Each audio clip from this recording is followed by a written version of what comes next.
द्रौपदी गई और जाकर के अपना मस्तक जैसे ही पितामह भीष्म के चरणों पर रखा, मस्तक का स्पर्श चरणों से हुआ।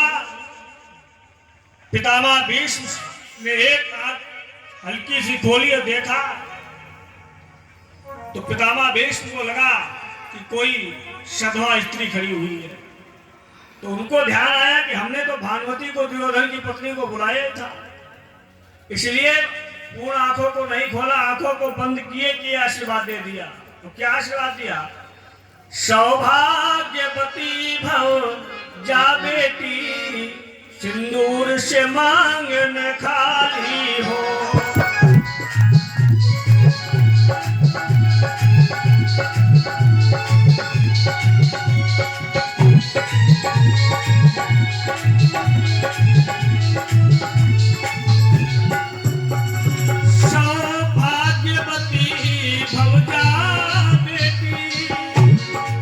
सिंदूर से मांगन खाली हो, आशीर्वाद या मेरा है, पूत सपूत वाली हो।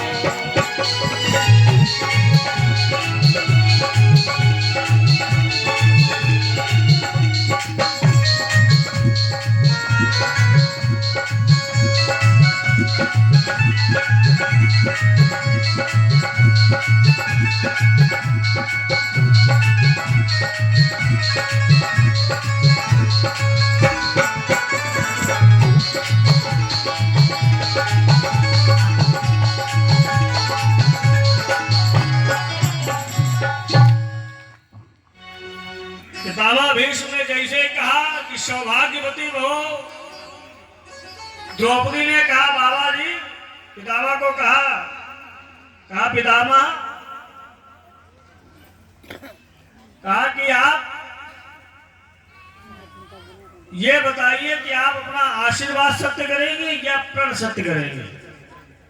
पितामह भीष्म ने जैसे ही सुना, इतना सुनते ही हाथों से माला छूट गई, चौक पड़े, देखा भानुमति के स्थान पर द्रौपदी खड़ी हुई है। द्रौपदी ने कहा बाबा बताइए, ब्रह्म मुहूर्त में आपने आशीर्वाद दिया है और वो भी तपस्या करते हुए, साधना करते हुए, और रात्रिकालीन बेला में आपने प्रण किया है। अब आप क्या सत्य करेंगे? पितामह भीष्म ने कहा क्या सत्य करेंगे, क्या सत्य करेंगे, ये बात बाद की है। पहले ये बताओ, तुम इतनी रात्रि को यहां आई कैसे? किसके साथ आई हो? अब किसके कहने पर आई हो? द्रौपदी ने कहा हम अपनी दासी के साथ में आए हैं। तो कहा किसके कहने पर आई? द्रौपदी ने कहा अरे बाबा, हम अपनी दासी के कहने पर आए हैं। पितामह भीष्म ने कहा तुम झूठ बोल रही हो। क्या कभी भैया चपरासी की भी हिम्मत हो सकती है डीएम साहब को राय दे?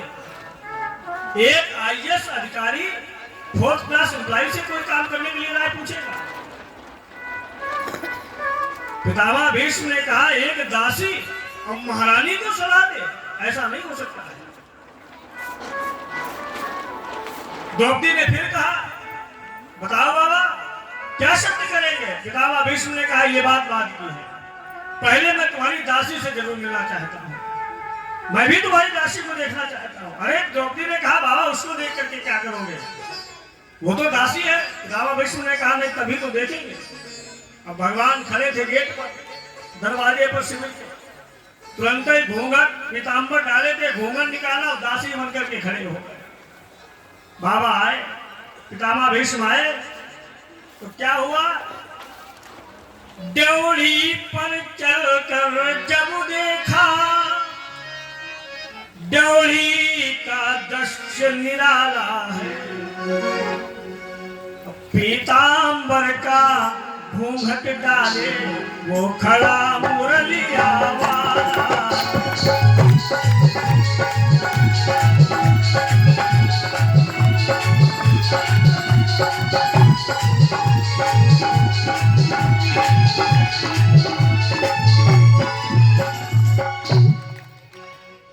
पितामह भीष्म ने भगवान को देखा और बड़ी जोर से रोने लगे। कहा, आपने मेरे प्रण को तुड़वा दिया, अब प्रण तो असत्य ही हो जाएगा। जीवन में मेरी पहली प्रतिज्ञा होगी जिसे मैं तोड़ रहा हूं। आपको ऐसा नहीं करना चाहिए था। भगवान ने कहा कि हम अपने भक्तों के लिए कुछ भी कर सकते, ये तो बहुत छोटा सा काम था, इससे भी जो है कोई बड़ा कार्य होता। दासी क्या, हम इनके दासी के दासी बन जाते? क्यों? मानस में लिखा हुआ है कि भगवान जिम बालक राखरी माता, जैसे एक मां अपने बालक को रखती वैसे रखते हैं। अब पितामह भीष्म ने कहा, लेकिन एक बात है, तुमने भी प्रतिज्ञा की है कि धनुष बाण नहीं उठाएंगे, इसलिए अब मैं दूसरा प्रण करता हूं। और दूसरा प्रण पांडवों के लिए नहीं, तुम्हारे लिए है। भगवान ने कहा, हमारे लिए काहे प्रण करोगे, हमने तो कुछ किया ही नहीं। पितामह भीष्म ने कहा, इसीलिए तुम्हारे लिए प्रण करूंगा। कहा, तुम्हारा प्रण है कि मैं युद्ध के बीच में मध्य में सुदर्शन चक्र नहीं उठाऊंगा, अस्त्र नहीं उठाऊंगा। लेकिन पितामह भीष्म ने कहा, सुनिए, सौगंध मुझे गंगा मां की, कहा मैं अपनी मां गंगा के चरणों की सौगंध खाता हूं कि सौगंध मुझे गंगा मां की, ऐसा कर तब दिखलाऊंगा। अब युद्ध के बीच में कृष्णचंद्र तुमको भी अस्त्र कहाऊंगा।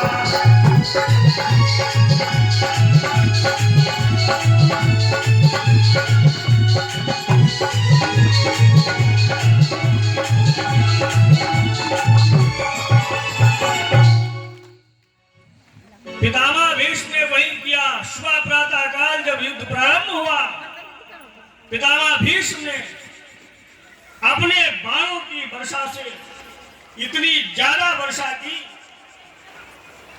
कि एक क्षण के लिए अर्जुन ने अपना पसीना पोंछने के लिए जैसे रुके कि वैसे पितामह भीष्म के बाण जो है वो सरसराते हुए चले आ रहे हैं। भगवान ने सोचा कि अब ये बाण अर्जुन के जरूर लग जाएंगे, इसलिए पितामह भीष्म के बाणों से रक्षा करने के लिए भगवान स्वयं उठ करके खड़े हो गए।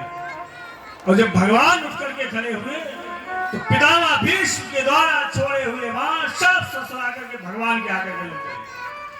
भगवान का पीताम्बर पीले से लाल हो गया, शरीर से रक्त की धारा बहने लगी, घोड़े जो थे वो रक्त रंजित हो गए।